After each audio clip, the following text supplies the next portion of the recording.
নমস্কার। অপুর পাঁচালীর একটি নতুন অধ্যায়ে আপনাদের সবাইকে স্বাগত। এবছর রাখি পূর্ণিমাটি পড়েছিল 19শে আগস্ট, কিন্তু ভদ্রাকাল পড়াতে এবছর রাখি পূর্ণিমাতে সবার একটু অসুবিধেই হয়েছিল। ভদ্রাকাল শেষ হয়েছিল দুপুর 1:30টার পর, আর দুপুর 1:30টার পরই আমাদের বাড়িতে পুজো হয়েছিল। তাই সকালে ভগবানকে স্নান করিয়ে সুন্দর করে শৃঙ্গার করিয়ে সিংহাসনে বসিয়ে একবার ভোগ দেওয়া হয়ে গেছে আমার। এরপর আমি মাধবের অঙ্গে আতর লাগিয়ে দিচ্ছিলাম। এই আতরটি নতুন আনা হয়েছে। ভগবানের আতর, অগরু, চন্দন খুবই পছন্দের। আর এই আতরটাও আমি পেয়েছিলাম চন্দনের আতর আমাদের মেদিনীপুরের অনেক দোকানে পাওয়া যাচ্ছিল না। অনেক খোঁজার পর এই চন্দনের আতরটি আমি পেয়েছি। এখন আমি মাধবকে সকালের ভোগ অর্পণ করব, আর তার জন্য লাগবে পান। আর আমাদের এই পান গাছটা বর্ষাকাল এলেই এরকমভাবে নেতিয়ে মরে যায়, আবার হয়ে যায় নিজে নিজেই। ওপরের দিকের পানগুলো ভালো রয়েছে, তাই ওপরের থেকেই একটি পান তুলে নিলাম আমি। এরপর আমি হাত পা ধুয়ে চলে এসেছিলাম মাধবের জন্য ভোগের থালা সাজাতে। ছোটবেলা থেকেই মাধবকে আমি নিজের সখা হিসেবে দেখি, তাই তার জন্য কিছু করতে গেলে আমার কোনো অসুবিধা হয় না। আজ ভদ্রাকাল পড়াতে দুপুর পর্যন্ত আমাদের উপোস থাকতে হয়েছিল, তাতেও কোনো অসুবিধা হয়নি আমার, কারণ নিজের সখার জন্য এইটুকু করাই যেতে পারে। আজ মাধবের জন্য ভোগে ছিল গুড় মাখানো খই, নাড়ু, দই, মিষ্টি, চকলেট, লস্যি, পান এবং জল। সমস্ত ভোগগুলোতে আমি তুলসীপত্র দিয়ে নিলাম। সমস্ত ভোগ অর্পণ করে আমি দরজা বন্ধ করে দিয়েছিলাম এবং 20 মিনিট পর দরজা খুলে ভেতরে প্রবেশ করলাম। এরপর আমি নিজের হাতে মাধবকে ভোগ গ্রহণ করালাম। আমি আগেও বলেছি যে পুজোর মধ্যে সবথেকে পছন্দের কাজই হলো আমার এটা, মাধবকে নিজের হাতে ভোগ গ্রহণ করানো।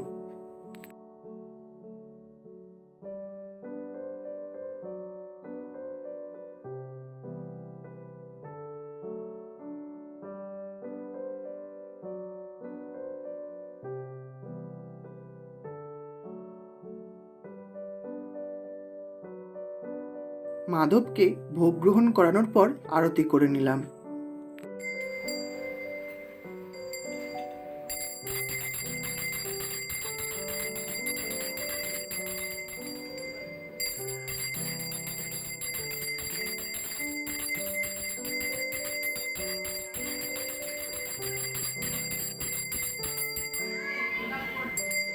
ঘড়িতে এখন সময় দুপুর 1:30টা। মাধবকে দুপুরের মধ্যাহ্নভোগ অর্পণ করা হয়ে গেছে। আর এখন যেহেতু ভদ্রাকাল শেষ হয়ে গেছে, তাই আমি মাধবকে রাখি পরিয়ে নেব। প্রত্যেক বছর আমি মাধবকে এবং আমার বাড়ির সমস্ত ভগবানদের নিজের হাতে বানানো এই ফুলের রাখিগুলো পরাই। আর এবারও পরালাম, এবং রাখি পরানোর পর মাধবকে রসগোল্লা ও একটু চকলেট খাইয়ে দিলাম। এবার মাধব একটু বিশ্রাম নিক। আমার ছোট বোন ও বড় বোন সকাল থেকেই বসে রয়েছে আমাকে রাখি পরানোর জন্য। আর ভদ্রাকাল যেহেতু শেষ, তাই ওরাও আমাকে রাখি পরাতে চলে এসেছে। আর এই দেখুন আমার ছোট ভাইকে। বড় বোন আর ছোট বোন আমাকে রাখি পরানোর পর ওকে রাখি পরাবে, এটা শুনেই ও লাফালাফি শুরু করে দিয়েছে। আর যেই আমি ওদের চকলেট দিয়েছি, ও ওর হাতে থাকা চকলেটগুলো ওদের দিয়ে দিয়েছে। দুপুরে প্রসাদ পাওয়ার পর এখন আমি চলে যাচ্ছি আমাদের পাড়ার এক দিদির বাড়ি। ছোটবেলা থেকেই আমার পাড়ার সব দিদিরা আমায় রাখি পরাতো। আজও সবাই সকাল থেকে ফোন করছে। রাসমণিদিকে আগেই বলে রেখেছিলাম ভদ্রাকাল শেষ হলে আমি যাব, তাই সেই মতো দুপুরে প্রসাদ পাওয়ার পর আমি এখন চলে এসেছি রাসমণিদির বাড়ি। আর এটা হলো রাসমণিদি।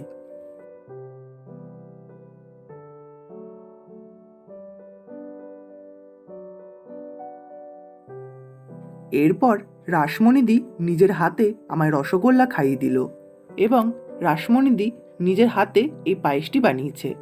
আর এই পায়েসটা খুব সুন্দর হয়েছিল খেতে।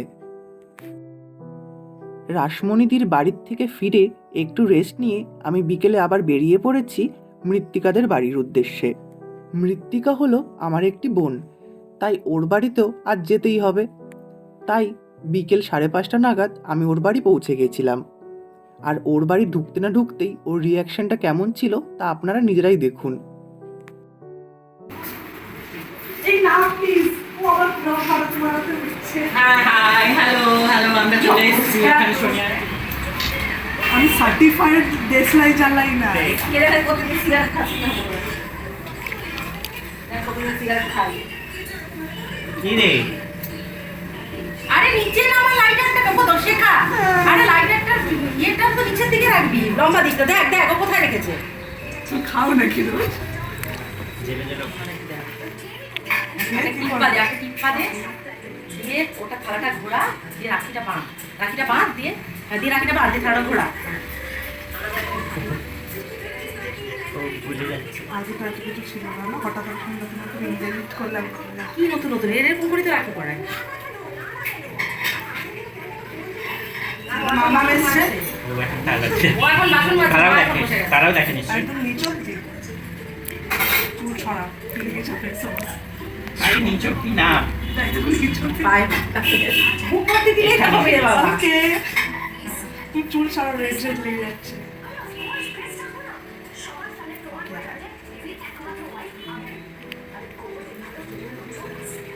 আমি তো আবার লাইক করি। চলো পড়াও।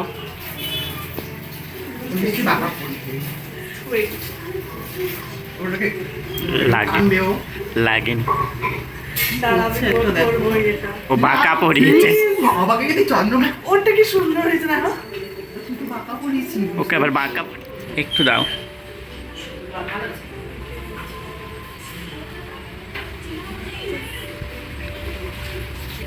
আমি ভিডিও অন করেছি তো। করেছে কিনা দেখো। হচ্ছে হচ্ছে। আমি আসার পর থেকে মৃত্তিকা যা সব কথা শুরু করেছিল সেসব শুনে আমার হাসি আর থামছিল না।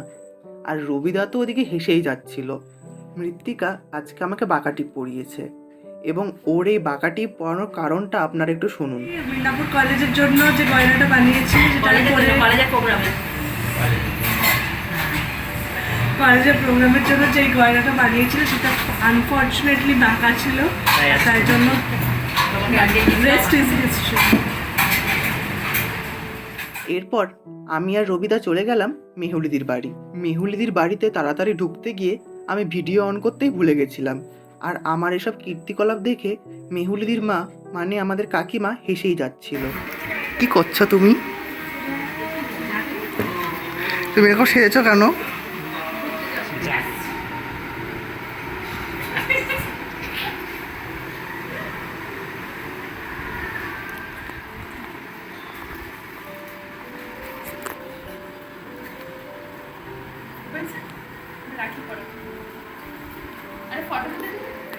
চলো রবিদা, বাড়ি যেতে হবে না তোমাকে?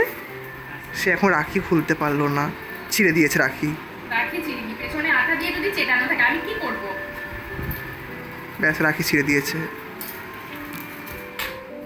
ছবি তো আচ্ছা ছবিটা আছে।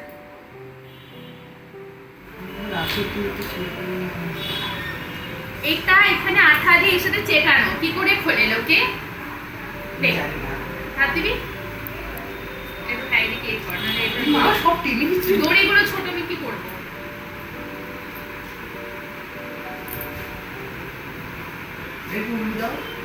ভালো লাগে। ওপাশে মাটির ইয়ে আছে, ফেলে দিস না। ও থ্যাংক ইউ। আর এবার চলে এসেছে পাপন। তুই কার বাড়ির সামনে গিয়ে তুই এরকম হর্ন মারছিস? এই দিক দিয়ে আমি হচ্ছে এখানে লোকজন বেরিয়ে তোকে পেটাবে, পেটায়নি তোর ভাগ্য ভালো। বাপনের সাথে যখনই দেখা হয় তখনই ওর মুখে একগাল হাসি লেগেই থাকে। বলতে পারেন এটা ওর একটা খুবই ভালো গুণ। একবার রবিদা টাটা। মেহুলিদির বাড়ির থেকে ফিরে এসে আমি চলে গিয়েছিলাম সোনাদির বাড়ি। সোনাদি হচ্ছে আমার সেজো মাসির মেয়ে, আর আমার ফোনের চার্জ শেষ হয়ে গেছিল, তাই ভিডিও করতে পারিনি। সোনাদির বাড়ি থেকে রাখি পরে আমি বাড়ি ফিরে এসেছিলাম। আর আজ যেহেতু পূর্ণিমা ছিল, তাই আমাদের বাড়িতে গুরুদেবের উপাসনা চলছিল। প্রত্যেক পূর্ণিমাতেই আমাদের বাড়িতে আমাদের গুরুদেবের উপাসনা হয়।